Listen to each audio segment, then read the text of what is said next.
Hi అండి, నమస్తే. ఈరోజు వీడియోలో మనం ఒక వెయిట్ లాస్ బ్రేక్ఫాస్ట్ రెసిపీ నేర్చుకుందామండి. చాలా ఈజీగా ప్రిపేర్ చేసుకోవచ్చు, చాలా టేస్టీగా ఉంటుంది. మీరు తప్పకుండా ట్రై చేయండి. ఈ బ్రేక్ఫాస్ట్ని మీరు అలవాటు చేసుకుంటే ఒక నెలలోనే 2-3 కేజీల వరకు తగ్గుతారండి. చాలా ఈజీ అనమాట. మీరు తప్పకుండా ట్రై చేయండి. మరి దీనికోసం ముందు రోజు రాత్రి 3 టేబుల్ స్పూన్ల వరకు చియా సీడ్స్ అని నానబెట్టుకోవాలన్నమాట. ఇవి మార్కెట్లో దొరుకుతాయి, ఆన్లైన్లో కూడా దొరుకుతాయి. బాదం పాల కోసం ఒక 10 వరకు బాదం పప్పులు కూడా నానబెట్టుకోవాలి. ఈ విధంగా ఒకసారి కలిపేసి రాత్రంతా ఈ రెండింటిని నానబెట్టుకోవాలన్నమాట. నెక్స్ట్ డే ఒక గుప్పెడు పల్లీల్ని రోస్ట్ చేసుకోవాలి. మనం ఇలాగా చక్కగా నూనె లేకుండా వేయించుకోవాలన్నమాట. వేయించుకొని పక్కన పెట్టుకోవాలి. ఇవి మనకి బాగా వేగుతాయి. పల్లీలు మన హెల్త్కి చాలా మంచిది. అదే కడాయిలో 4-5 టేబుల్ స్పూన్ల తురిమిన బెల్లం వేసుకొని నీళ్లు పోయకుండా దీన్ని పాకంలాగా తయారు చేసుకోవాలన్నమాట. ఇలా కలుపుతూ ఉంటే మీడియం ఫ్లేమ్లో పెట్టుకుని ముద్ద పాకంలాగా తయారవుతుంది. అప్పుడు మీ ఇంట్లో ఉన్న ఏవైనా డ్రై ఫ్రూట్స్ వేసుకోవచ్చు.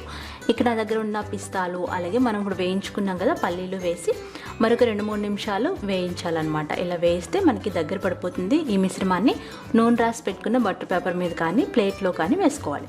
ఇది కొంచెం చల్లారిన తర్వాత మనకి ముక్కలుగా వచ్చేస్తుంది. దీన్ని మనం తయారు చేసుకున్న మిశ్రమం మీద గార్నిష్ చేసుకోవడానికి. ఇప్పుడు బాదం పప్పులు బాగా నాని ఉంటాయి కదా, వీటిని పీల్ చేసేసి మనం వీటితో పాలు తయారు చేసుకుంటాం. ఇక్కడ నేను తీసుకుంటున్నానండి DiSano కంపెనీ వల్ల ఓట్స్. ఇవి 100% హోల్ గ్రెయిన్తో తయారవుతాయి. అలాగే వెయిట్ మేనేజ్మెంట్లో చాలా ఉపయోగం. ఫైబర్, ప్రోటీన్ రిచ్ ఫుడ్ అనమాట. వీటి లింక్ కావాలంటే డిస్క్రిప్షన్లో ఉంటుంది, చూడండి. మనం ఒలిచి పెట్టుకున్న బాదం పప్పుల్ని మనం మిక్సీ జార్లో వేసుకోవాలి. అలాగే అందులో 5-6 టేబుల్ స్పూన్ల ఓట్స్ వేసుకోవాలి. అలాగే కొంచెం నీళ్లు పోయాలి. ఇంకా మీకు ఇష్టమైతే లో ఫ్యాట్ మిల్క్ ఉంటాయి కదా, అవి వేసుకోవచ్చు అనమాట. అంటే మీగడ తీసేసిన పాలు. అలాగే 1/2 టీ స్పూన్ దాల్చిన చెక్క పొడి కూడా వేసేసి మనం చక్కగా గ్రైండ్ చేసుకోవాలి. ఇది స్మూతీ లాగా తయారవుతుంది. స్మూతీ అని కూడా అనొచ్చు.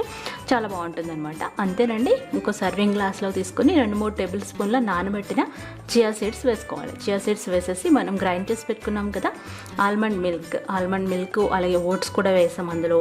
ఇవన్నీ వేసేసి మనం ఎంత కావాలో అంత క్వాంటిటీ వేసుకోవాలని. చాలా టేస్టీగా ఉంటుంది, చాలా హెల్తీ రెసిపీ. ఇప్పుడు ఇందులో మీ దగ్గర ఉన్న ఫ్రూట్స్ అన్ని వేసుకోవచ్చు. ఇక్కడ నేను కట్ చేసిన యాపిల్స్ ఇంకా గ్రేప్స్ వేసాను. అలాగే మనం ఇందాక బెల్లం పట్టి తయారు చేసుకున్నాం కదా, అది కూడా మనం పైన వేసేసి గార్నిష్ చేసుకోవాలి. మీకు మంచి ఫ్లేవర్ కావాలనుకుంటే యాలక్కాయల పొడి కానీ వెనిలా ఎసెన్స్ కానీ 2-3 డ్రాప్స్ వేసుకోండి. అలాగే పైన దాల్చిన చెక్క పొడి చల్లుకోవాలి. దాల్చిన చెక్క మనకి పొట్ట తగ్గడానికి చాలా బాగా యూజ్ అవుతుందండి. సో తప్పకుండా దాల్చిన చెక్క పొడి మీ డైట్లో ఇంక్లూడ్ చేసుకోండి. అంతేనండి. బ్రేక్ఫాస్ట్లా కానీ లంచ్ కానీ డిన్నర్లా కానీ తీసుకోవచ్చు. చాలా హెవీగా అనిపిస్తుంది. చాలా ఫైబర్, ప్రోటీన్ రిచ్ ఫుడ్ అనమాట. మీరు తప్పకుండా ట్రై చేయండి. మరి ఈ రెసిపీ మీకు నచ్చితే లైక్ చేయండి, షేర్ చేయండి, కామెంట్ చేయండి. అలాగే నా ఛానల్ని సబ్స్క్రైబ్ చేసుకోండి. బాయ్.